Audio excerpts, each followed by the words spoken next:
যি হ'ল ভালেই হ'ল, চুমি বৰা পলাই গ'ল। আপোনালোকৰ এতিয়াতো কিছু কাণ্ডজ্ঞান ধৰিব যে এই সংসাৰত ফ্ৰীত বস্তু পোৱা নাযায়। এটা কথা মনত ৰাখিব গাইছ, লোভে পাপ পাপেই মৃত্যু, আৰু যাৰ ফলস্বৰূপ আপোনালোকে সকলোৱে হাতে হাতে পালে। আৰু তাৰ মানে ক'বলগীয়া কথা যে চুমি বৰাৰ পাছত এতিয়া চিঞৰিও আপোনালোকে লাভ নাই, কিয়নো বস্তুটো আপোনালোকে আগেই চালি জাৰি চাব লাগিছিলে কি ভাল কি বেয়া, কিন্তু আপোনালোকে মানে ফ্ৰীত ওলাইছে আৰু মুঠে এগুণত দুগুণ পাই মুঠে পাব লাগে। সেইবাবে আপোনালোকে টকাটো ইনভেষ্ট কৰি দিলে, মূৰৰ ঘাম মাটিত পেলাই, কিন্তু এতিয়া কি পালে? সেয়ে বস্তু এটা কিনাৰ আগত বা লোৱাৰ আগত বস্তুটো ভালদৰে আপোনালোকে এবাৰ চালি জাৰি কৰি চাওক।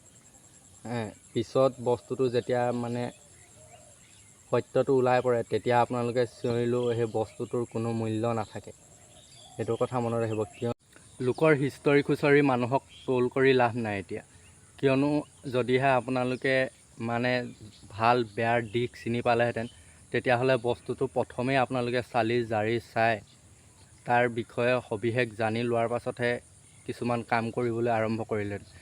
বজাৰত এবাৰ কিনা বস্তু আকৌ দুনাই ঘূৰাই লোৱা নহয়, কিয়নো সেই বস্তুটো মানে বহুত প্ৰকাৰৰো থাকিব পাৰে, আচলি নকলি তেনেধৰণৰ।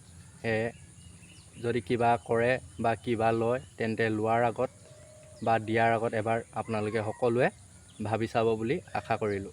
আৰু মই কাৰো হৈ মাত মতা নাই, আপোনালোকে ভুল নুবুজিব, যিটো সত্য আপোনালোকৰ আগত সেইটোহে ক'লোঁ। আৰু আজিৰ ভিডিঅ'টো ইমানে আছিলে। যদিহে আপোনালোকে চাই ভাল পালে, তেতিয়াহ'লে লাইক কমেণ্ট শ্বেয়াৰ আৰু ছাবস্ক্ৰাইব কৰি আমাক আগবাঢ়ি যাবলৈ অকণমান সাহস দিব বুলি আশা ৰাখিলোঁ। ধন্যবাদ।